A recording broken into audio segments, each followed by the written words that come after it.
पर्यावरण आणि रक्षण, इको इन्फ्रास्ट्रक्चर, विनाकारण झाडे न तोडण्याचे धोरण, शाश्वत बिझनेस मॉडेल. काय तुमचा बिझनेस फक्त नफा मिळवतोय की भविष्यातील पिढीचं रक्षणही करतोय?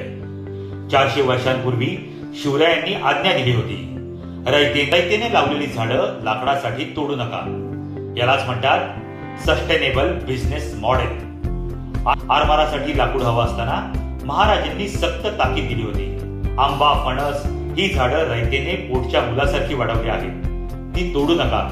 अगदीच गरज पडली तर मालकाला योग्य मोबदला देऊन आणि त्याची संमती घेऊनच लाकूड तोडा. निसर्गाचा कोप न उडवता विकास करणं हे महाराजांचं धोरण होतं.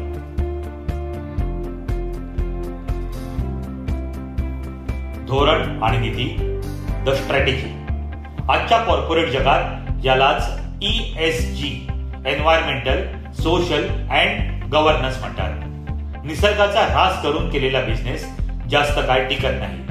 तुमच्या व्यवसायातून पर्यावरणाची हानी होणार नाही याची काळजी घेणं ही तुमची जबाबदारी आणि तुमचा ब्रँड व्हॅल्यू वाढवणारा घटक आहे.